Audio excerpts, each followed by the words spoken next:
हरिओम जय श्री जगन्नाथ समस्त को मोर प्रणाम। आशा करछि आपण माने समस्ते सुस्थ और निरोग थिबे। पाठ पढ़ा मध्य निहाती भाव निरंतर जारी रखिथे। नीलाचल निवासाय नित्याय परमात्मने बलभद्र सुभद्राभ्याम जगन्नाथाय ते नमः। संस्कृत विद्या प्रवाह चैनल में आपण मानक समस्त को स्वागत करुछि। आम मानक सफलता पाइबाकू हेले निरंतर परिश्रम करने को पड़िबो। तो आम प्रतिदिन परिश्रम करवा समस्ते देखिए दिने ना दिने निश्चय भाव लक्ष्य स्थल में पहुँचे। ठीक अच्छे।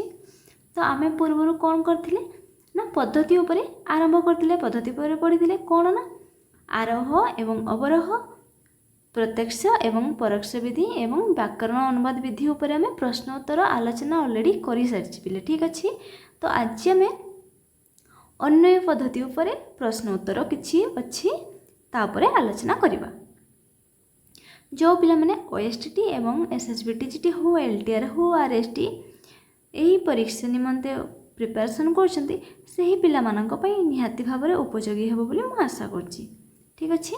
तो चलंतो प्रथम प्रश्न कौन रही देखा ना श्लोकस्य पदानि सामान्यतः कथम भवन्ति। ना श्लोकर पद माने हमर केमिति ना एठा राइट आंसर हमर कौन हो ना विक्षिप्तानि। राइट आंसर हमर होला विक्षिप्तानि। ठीक अच्छे। नेक्स्ट प्रश्न देखिवा विक्षिप्त पदानां यथाक्रमं संयोजनं किम उच्यते। ना जो विक्षिप्त पद माने कौन ना अलग अलग हो जाती से पद गुड़ी को अलग माने गोटे धरा जो आम श्लोक देला ताकू आम अन्वय करवा कि अलग अलग पदच्छेद करिकी पढ़िया सेटा हो गला आमर विक्षिप्त। ना विक्षिप्त माने कौन विच्छेद हो गला।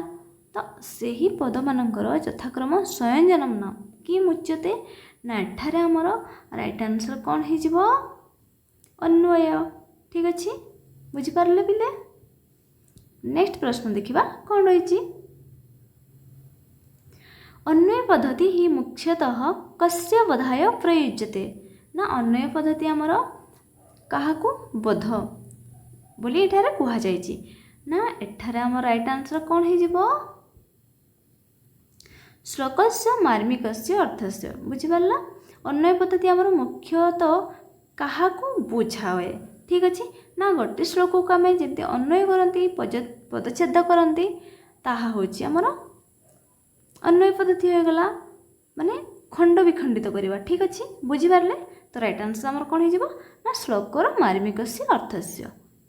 नेक्स्ट प्रश्न देखिबा कौन रही अन्वय पद्धति है प्रथम सोपानम किम। आमर सोपान रही किसी गुड़े ना अन्वय पद्धतिर। तो प्रथम सोपान आमर कौन ना एठार आम राइट आंसर कौन हो कर्तृपद निर्णय। ना विशेषण पुरस्कृत्यम विशेषम तदनंतरम कर्तृकर्म क्रियायुक्त मेथड न अन्वय लक्षणम। ठीक अच्छे।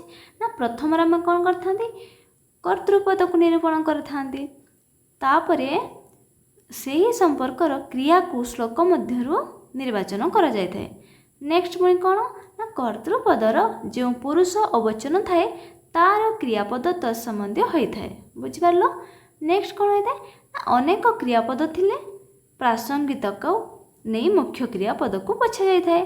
तापरे कर्मपद निरूपण होता है। नेक्स्ट विशेषण पद रही ताहा कर्तृपद परक किंबा कर्मपद परक लक्ष्य करा जाए। जदि असमापिका क्रियापद थाए तार संपर्क पदगुड़ी को मध्य तार सहित संयोग करा जाए। ठीक अच्छे। एठार आम राइट आंसर कौन होगा ना कर्तृपद निर्णय। प्रथम सोपान होची कर्तृपद निर्णय। नेक्स्ट प्रश्न देखिबा कौन रही कर्तृपद निर्धारित कृत्वा तत्संबंधित किम निर्धारित क्रियते। ना कर्तृपद निर्धारित करिकि आमे से संबंधर कौन निर्धारण करि ना एठार आम राइट आंसर कौन हो क्रियापद। बुझिपार। नेक्स्ट प्रश्न देखिबा कर्तृपदस्य पुरुष वचन अनुसार कस्य संबंध ज्ञायते। ना कर्तृपदर पुरुष एवं वचन अनुसार कहार संबंध जना जाय थाए। एठार आम राइट आंसर कौन हो ना क्रियापदस्य। बुझिपार। କର୍ତ୍ତୃପଦ ଏବଂ ପୁରୁଷ ବଚନ ଅନୁସାରେ କାହାର ସମ୍ବନ୍ଧ ଜଣାଯାଇଥାଏ ନା କ୍ରିୟାପଦର। ନେକ୍ସଟ ପ୍ରଶ୍ନ ଦେଖିବା। ଶ୍ଲୋକେ ଅନେକାନି କ୍ରିୟାପଦାନି ସन्ति ଚେତ୍ ମୁଖ୍ୟ କ୍ରିୟାପଦମ୍ କଥମ୍ ଚୟନମ୍ କ୍ରିୟତେ। ନା ଶ୍ଲୋକରେ ହେଉଛି ଆମର କ୍ରିୟାପଦ ତ ଅନେକ ଅଛନ୍ତି, କିନ୍ତୁ ମୁଖ୍ୟ କ୍ରିୟାପଦ ଆମେ କେମିତି ଚିହ୍ନିଥାନ୍ତି? ନା ଏଠାରେ ଆମର ଏଇଟା ଆନ୍ସର କ'ଣ ହେଇଯିବ? ବର୍ଣ୍ଣକ୍ରମେଣ ନା ପ୍ରସଙ୍ଗ ଅନୁସାରମ୍ ନା ଇଚ୍ଛା ଅନୁସାରମ୍ ନା ଛନ୍ଦ ଅନୁସାରମ୍। ଆମେ କେମିତି ଚିହ୍ନିବା? ନା ପ୍ରସଙ୍ଗ ଅନୁସାରମ୍। ଠିକ୍ ଅଛି, ସେ ପ୍ରସଙ୍ଗରେ ଦେଖିବା କ'ଣ ମୁଖ୍ୟ ହେଇପାରିବ। ଯଦି ଗୋଟେ ଶ୍ଲୋକରେ ଆମର ଅନେକ ଗୁଡ଼ିଏ କ'ଣ ରହିଛି ନା କ୍ରିୟାପଦ ରହିଛି, ତାହେଲେ ଆମେ ସବୁ ଜିନିଷକୁ ଦେଖିକି ପ୍ରସଙ୍ଗ ଅନୁସାରେ ଗୋଟେ ମୁଖ୍ୟ କ୍ରିୟାପଦ ଆମେ ଚୟନ କରିଥାନ୍ତି। ବୁଝିପାରିଲ? ତ ରାଇଟ୍ ଆନ୍ସର ହେଇଗଲା ଆମର ପ୍ରସଙ୍ଗ ଅନୁସାରେ। ନେକ୍ସଟ ପ୍ରଶ୍ନ ଦେଖିବା କ'ଣ ରହିଛି ନା କ୍ରିୟାପଦସ୍ୟ ଅନନ୍ତରମ୍ କିମ୍ ନିର୍ଦ୍ଧାରିତମ୍ କ୍ରିୟତେ। ନା କ୍ରିୟାପଦ ପରେ ଆମର କ'ଣ ନିର୍ଦ୍ଧାରଣ କରାଯାଇଥାଏ? କ୍ରିୟାପଦ ପରେ ଆମର ନିର୍ଦ୍ଧାରଣ ଆମେ କ'ଣ କରିଥାନ୍ତି? ନା ଏଠାରେ ଆମର ରାଇଟ୍ ଆନ୍ସର କ'ଣ ହେଇଯିବ? କର୍ମପଦମ୍। ଆମେ ଯଦି ପ୍ରଥମେ କ୍ରିୟାପଦ ଚିହ୍ନଟ କଲେ ତାପରେ ଆମେ କ'ଣ କରିଥାନ୍ତି ନା କର୍ମକୁ ଆମେ ବାଛିଥାନ୍ତି। ବୁଝିପାରିଲ? ନେକ୍ସଟ ପ୍ରଶ୍ନ ଦେଖିବା। ବିଶେଷଣମ୍ ପଦମ୍ କସ୍ୟ ପରକମ୍ ଭବିତୁମର୍ହତି। ନା ବିଶେଷଣ ପଦ ଆମର କେମିତି ହେବା ଦରକାର? ନା ଏଠାରେ ରାଇଟ୍ ଆନ୍ସର ଆମର କ'ଣ ହେଇଯିବ? ନା କର୍ତ୍ତୃପଦ ବା କର୍ମପଦସ୍ୟ। ଠିକ୍ ଅଛି, ବୁଝିପାରିଲ? ନେକ୍ସଟ ପ୍ରଶ୍ନ ଦେଖିବା। ଅସମାପିକା କ୍ରିୟା ବିଦ୍ୟମାନା ଚେତ୍ କିମ୍ କ୍ରିୟତେ। ଏଠାରେ ଆମର ରାଇଟ୍ ଆନ୍ସର କ'ଣ ହେଇଯିବ? ନା ତତ୍ସମ୍ବନ୍ଧିନଃ ପଦାଃ ତୟା ସହ ସଂଯୁଜ୍ୟତେ। ବୁଝିପାରିଲ? ଆନ୍ସର ହେଇଯିବ ଆମର ଖ। ନେକ୍ସଟ ପ୍ରଶ୍ନ ଦେଖିବା। ଶ୍ଲୋକସ୍ୟ ଅନ୍ୱୟ ପଦାନି କେନ କ୍ରମେଣ ସଂଯୁଜ୍ୟତେ। ଏଠାରେ ଅନ୍ୟ ପଦାନି ହେଇଛି ଅନ୍ୟ ପଦାନି କେନ କ୍ରମେଣ ସଂଯୁଜ୍ୟତେ। ନା ଏଠାରେ ଆମର ରାଇଟ୍ ଆନ୍ସର କ'ଣ ହେଇଯିବ? ଖ ପ୍ରସଙ୍ଗ କ୍ରମେଣ। ଶ୍ଲୋକସ୍ୟ ଅନ୍ୟ ପଦାନି କେନ କ୍ରମେଣ ସଂଯୁଜ୍ୟତେ। ରାଇଟ୍ ଆନ୍ସର ହେଇଗଲା ଆମର ପ୍ରସଙ୍ଗ କ୍ରମେଣ। ନେକ୍ସଟ ପ୍ରଶ୍ନ ଦେଖିବା। ଶ୍ଲୋକସ୍ୟ ମାର୍ମିକା ଅର୍ଥବୋଧେ କ୍ଲେଶଃ ଭବତି ଚେତ୍ କସ୍ୟ ବିଚାର କ୍ରିୟତେ। ଧର ଆମେ ଯଦି ଗୋଟେ ଶ୍ଲୋକକୁ ବୁଝିବା ପାଇଁ ତାର ମାର୍ମିକ ଅର୍ଥ ଯଦି ବୁଝିବା ପାଇଁ କଷ୍ଟ ହେଇଥାଏ ଆମମାନଙ୍କୁ, ତାହେଲେ ଆମେ କାହାର ବିଚାର କରିଥାନ୍ତି? ନା ଏଠାରେ ଆମର ରାଇଟ୍ ଆନ୍ସର କ'ଣ ହେଇଯିବ? ସନ୍ଧି ସମାସ ପଦ ବ୍ୟୁତ୍ପତ୍ତି ନାମ। ଠିକ୍ ଅଛି, ସନ୍ଧି ସମାସ ପଦ ବ୍ୟୁତ୍ପତ୍ତି ଆମେ କରିଥାନ୍ତି। ବୁଝିପାରିଲ ପିଲେ? ନେକ୍ସଟ ପ୍ରଶ୍ନ ଦେଖିବା। ଅନ୍ୟ ପଦ୍ଧତି ହି ବିଶେଷତଃ କେଷାଂ କୃତେ ବୋଧଗମ୍ୟା ଭବିତୁଂ ସହାୟକା अस्ति। ନା ଅନ୍ୟ ପଦ୍ଧତି ବିଶେଷତଃ କାହା ପାଇଁ ବୋଧଗମ୍ୟା ହୋଇଥାଏ, ସହାୟକ ହୋଇଥାଏ? ନା ଏଠାରେ ଆମର ରାଇଟ୍ ଆନ୍ସର କ'ଣ ହେଇଯିବ? ପ୍ରାରମ୍ଭିକତରସ୍ୟ ବିଦ୍ୟାର୍ଥିନାମ। ବୁଝିପାରିଲ?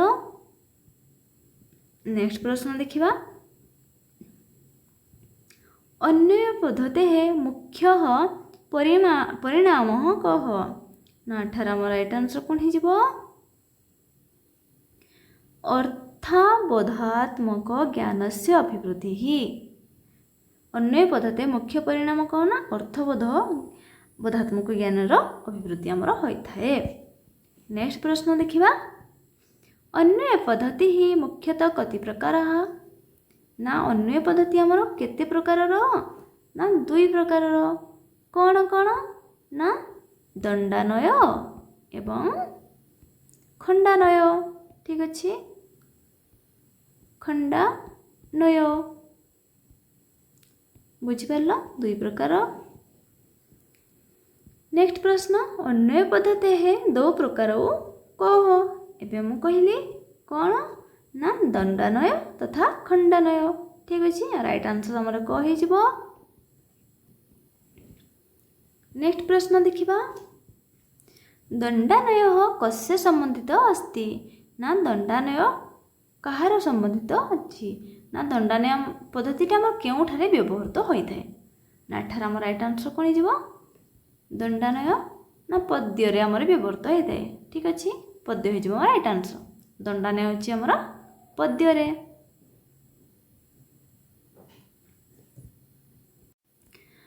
କ'ଣ? ନା ଧରା जो गोटे श्लोक आमर देला ताको आम गद्य आकृति प्रकाश करवा हूँ सरल वाक्य सजाइबा ताको हूँ आम दंडानय पद्धति कही था। प्रथमे कौन होता है ना विशेषण पद गुड़ी को लिखा जाए तापरे विशेष्य पद गुड़ी को यथारीति स्थापन करा जाए एवं तापरे कौन होता है ना क्रियापद गुड़ी को यथास्थान रखा जाए। ठीक अच्छे आदौ आदौ विशेषण यजम विशेष्यम तदनंतरम त्वात् मूल्य प्रभृतव्यम पूर्वम दंडानय भवेत्। बुझिपारे। नेक्स्ट प्रश्न देखिबा आमे कौन रही दंडानये पद्यानां पदानि कथम व्यवस्थितानि भवन्ति ना दंडानय आमर पद्य गुड़ी को केमिति होछि व्यवस्थित होइथांती ना एठार आम राइट आंसर कौन हो दंडानय रे राइट आंसर आमर हो गद्य क्रमेण। ठीक अच्छे नेक्स्ट प्रश्न देखिबा दंडानयस्य मुख्य प्रयोजन किम ना दंडानयर आमर मुख्य प्रयोजन कौन ना राइट आंसर कौन हो पद्यस्य अर्थबोधनम। ठीक अच्छे नेक्स्ट प्रश्न देखिबा दंडानये पदानि कस्याः शैली अनुसार संयोज्यते ना आम राइट आंसर कौन हो गद्य शैली अनुसार होता है। आम दंडानय पद गुड़िक कौ शैली ना पद्य गद्य शैली होता है। नेक्स्ट देखिबा आम खंडानयर किछि प्रश्न खंडानय प्रकस्य प्रकार अस्ति ना राइट आंसर आमर कौन होगा अन्वयस्य अन्वयर प्रकार दुईटी कौन कौन ना दंडानय एवं खंडानय। नेक्स्ट प्रश्न खंडानये पद्यस्य अर्थ कथम स्पष्ट क्रियते ना आम राइट आंसर कौन हो खंडशः। ठीक अच्छे नेक्स्ट प्रश्न देखिबा खंडानये पद्यानय कथम भवति ना खंडानय आम केमिति माने करिथांती पद्यानय ना राइट आंसर आमर कौन हो ऐकिकस्य खंडस्य। बुझिपारल। नेक्स्ट प्रश्न देखिबा दंडानय तथा खंडानय कस्य बधने सहायक स्तः ना आम राइट आंसर कौन हो पद्यार्थस्य। ठीक अच्छे नेक्स्ट प्रश्न देखिबा आज अंतिम प्रश्न कौन रही दंडानय दंडानय आमर कौन होता है ना राइट आंसर आमर कौन हो पद्यानि गद्यक्रमेण संयोज्यते। बुझिपारल। आज 25टी प्रश्न रही आमर शेष प्रश्न तो केमती लगिला निहाती कमेंट माध्यम रे जणेबे। आशा करछि ओएसटीटी पिला एसएसबी टीचिट पिला हुंतु जो भी संस्कृत टीचिंग जॉब पे हुंतु पिला माने पढुथिबे तो आशा करछि समस्तन पई एई वीडियोटी निहाती भाबरे हेल्पफुल हबो। Thank you.